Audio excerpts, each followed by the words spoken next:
I think that this is the year you can put on what probably will be the most profitable spread trade of my lifetime, which is to be short these companies, and that anybody that basically lives off of this 2 or 3% tax, and be long well thought out Web3 crypto projects that are rebuilding payments infrastructure in a completely decentralized way, and that a lot of these scammy crypto projects will go to zero. However, if you read the white papers of these crypto projects and you systematically put together a framework, I think you can be long those and you can be short Visa, MasterCard, because I think this is their peak market cap. Man, Visa's market cap is $500 billion, huh? It's incredible. It's a completely contrived duopoly that and doesn't need to exist. And what does Visa mean to a young person? And MasterCard's almost $400 billion. So they're $1 trillion combined market cap. By the way, that's incredible. you have to understand that the canary in the coal mine here is pretty significant. The most important thing is Amazon, earlier this year, Nick, maybe you can post this, decided to just shut Visa off in the UK. Oh, yeah. Now, Bing. Amazon is not going to do something like that, in my opinion, unless it's a test of what they can do all around the world. And again, going back to this idea of arming the rebels, there really is no need today for all of these small businesses to sit on top of Visa, MasterCard, and Amex rails. It's unnecessary. And so it'll probably get developed in the developing world first. This is why I think, focusing in markets like Nigeria, to me, are way more exciting than talking about these fading Western European countries. Who care? This is where this stuff will happen. It's not to say that those other companies can't, trundle along for a while. But when I say, we'll look back in 10 years and their market caps will be materially lower, anybody in those traditional infrastructure and rails versus anybody in this new infrastructure and rails it will look like a no-brainer 10 years. Do you consider the buy now, pay later companies like Affirm and Upstart or whatever? I don't know if Upstart fits in that category, but some of these buy now, pay later businesses as being the alternative to the traditional payment networks, or do you think that it's a different business? No, right now, I think what buy now, pay later is a rate arbitrage. Right. When, as you said earlier, rates are very, very low, so the cost of capital is low.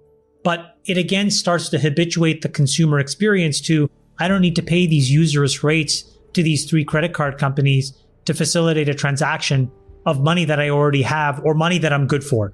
That's the big idea, right? And so when you translate that into Web3 in a good project or a good series of projects, you're not going to need these companies. And so it's going to, I think, eviscerate trillions of dollars of market cap. Well, not to mention, you also companies. have in between these two, Venmo and Cash App, which are not crypto, but they certainly as brands mean more to young people than Visa and MasterCard. Yeah, do you think Block, used to be called Square, is a good pair trade against Visa, MasterCard in this context? Yeah, I like it.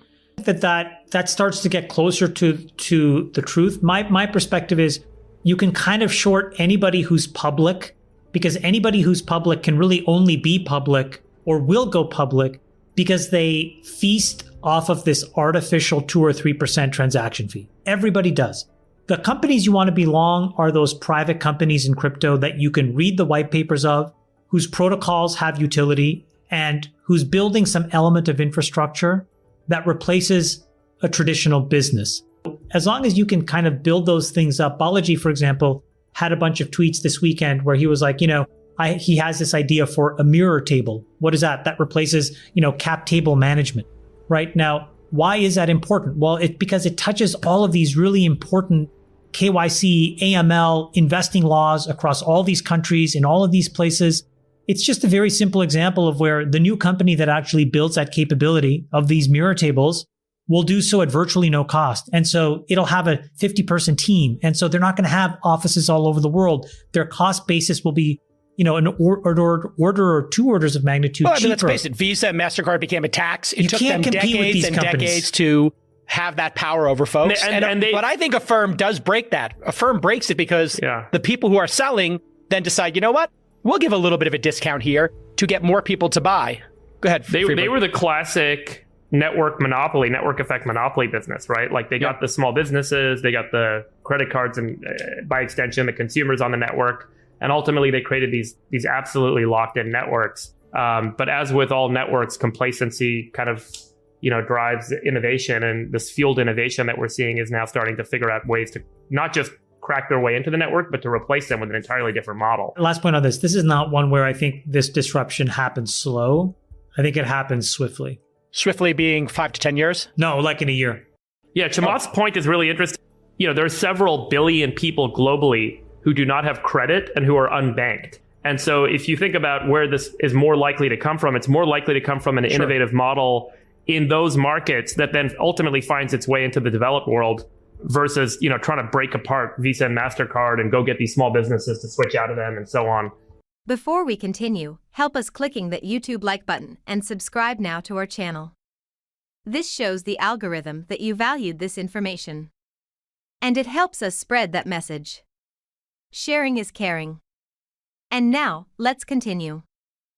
I have bad news for you. If you're not rich by now, you're screwed. And if you're in debt, you're even double screwed.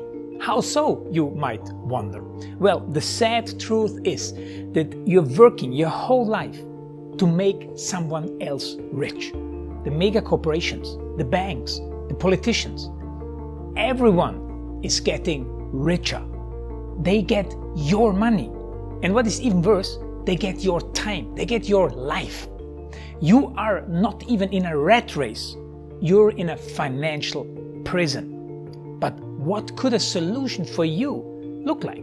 Honestly, I don't know, but I know what a solution for me would look like. It's very simple. I use whatever money I have and I multiply it with 1,000. This could make my life much easier and probably yours as well. If you have $1,000 available and multiply this with 1,000, I believe that this could solve some financial issue for the one or the other. Of course, if you're ugly, you would have to multiply it with much more than 1,000. My name is Markus Dan, and this is what I decided to do. I decided to 1000x my money. This is not a joke. I know what you may be thinking. What is this guy talking about? How should this work? This is not possible. Well, I made a detailed video where I laid out my plan. And some clever folks might even want to look at this plan and copy it and do exactly what I do. This is just a little hint on the side. You have two options. You leave, you forget what you have seen. You do whatever you're doing and you hope that somehow you get some other results. Good luck with that. Or you click the link below the video. You enter your email address because I'm not showing this to everybody. You at least watch my video on how I plan to 1000x my money. The choice is yours. Make the right choice. Join me. See what a different future you could have. See at least how I intend, how I plan to do the 1000x. So click on the link below, enter your email address, and I see you on the other side. Your Markus Dan.